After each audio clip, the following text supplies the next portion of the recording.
నిన్న council chairpersons విభాగంలో చూసుకున్నట్టయితే బీజేపీ ఎంఐఎం తో కలవడం జరిగింది. ఏనాడు కూడా మేము ఎంఐఎం ని సపోర్ట్ చేసేదే లేదు అని వ్యతిరేకంగా ఉండే బీజేపీ అంటే పదవుల కోసం ఎవరితోటైనా పొత్తులు కలుపుకుంటూ పోతుందా బీజేపీ?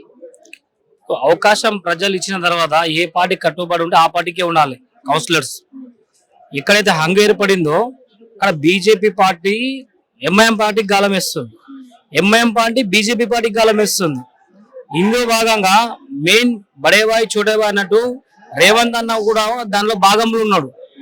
ఎక్కడేం కావాలన్నా సరే కానీ బీజేపీకి కాంగ్రెస్ సాయం చేస్తుంది, కాంగ్రెస్ కి బీజేపీ సాయం చేస్తుంది, ఎంఐఎం కూడా సాయం చేస్తుంది. కాబట్టి ఇది ప్రజలు ఇచ్చిన గెలుపు కాదు. ఈ చైర్మన్ పర్సన్ కూడా ఇలా చేయడం కూడా అంతవరకు కూడా మేము ఖండిస్తున్నాం. తెలంగాణ రాష్ట్రంలో ప్రజలు ఎవరైతే ఎన్నుకున్నారో బీఆర్ఎస్ పార్టీ ఒక్క కౌన్సిలర్ ఉన్న ఒక కింగ్ మేకర్.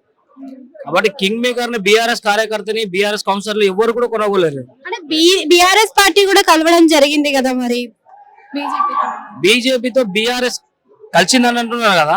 అక్కడ బీజేపీకి సపోర్ట్ చేయడానికి ఉద్దేశం కాదు. బీజేపీకి ఒక కౌన్సిలర్ ఉంటే చైర్పర్సన్ ని బీఆర్ఎస్ చేయాలని బీఆర్ఎస్ వాళ్ళు డిమాండ్ చేసిన తప్ప బీఆర్ఎస్ పార్టీ ఎప్పుడు కూడా కాంగ్రెస్ లో కలవదు, బీజేపీలో కలవదు, ఎంఐఎం కలవదు. ఇది తెలంగాణ రాష్ట్రం పార్టీ, తెలంగాణ ప్రాంతం పార్టీ. ఇది కేసీఆర్ సైన్యం. ఇది కేసీఆర్ సైన్యం కాబట్టి కేసీఆర్ ఎట్లా చెప్తే అట్లా. సో అదే విధంగా మనకి బీజేపీ ఏపీలో చూసినట్టయితే అన్ని పార్టీలతో పొత్తులు పెట్టుకుంటూ పోతుంది. అయితే ఇదే సందర్భంగా చేసుకొని అన్ని పార్టీలతో పొత్తులు ఏమైనా ఏర్పరిచే అవకాశం ఉందంటారా తెలంగాణలో కూడా? తెలంగాణలో కూడా పొత్తు ఉంది కదండి మేడం, ఉంది కదా. బీజేపీకి అంతో ఇంతో లోపల కాంగ్రెస్ పొత్తు ఉంది. అందాదా పెద్ద పెద్ద బడా నాయకులు అంతా టచ్లు ఉన్నారు.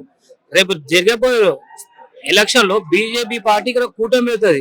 తెలుగుదేశము జనసేన ఎట్లయితే పెట్టిందో ఇక్కడ కూడా ఏదో ఒక ప్రాంతీయ పార్టీ కాకుండా జాతీయ పార్టీని కలుపుకొని వాళ్ళు కేసీఆర్ ని ఢీకొట్టాలి తప్ప కేసీఆర్ ని ఢీకొట్టే అంత సత్తా వాళ్ళకి లేదు.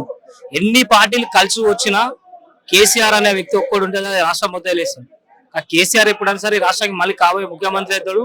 తన జన్మదిన సందర్భంగా మేము తెలియజేస్తున్నాం.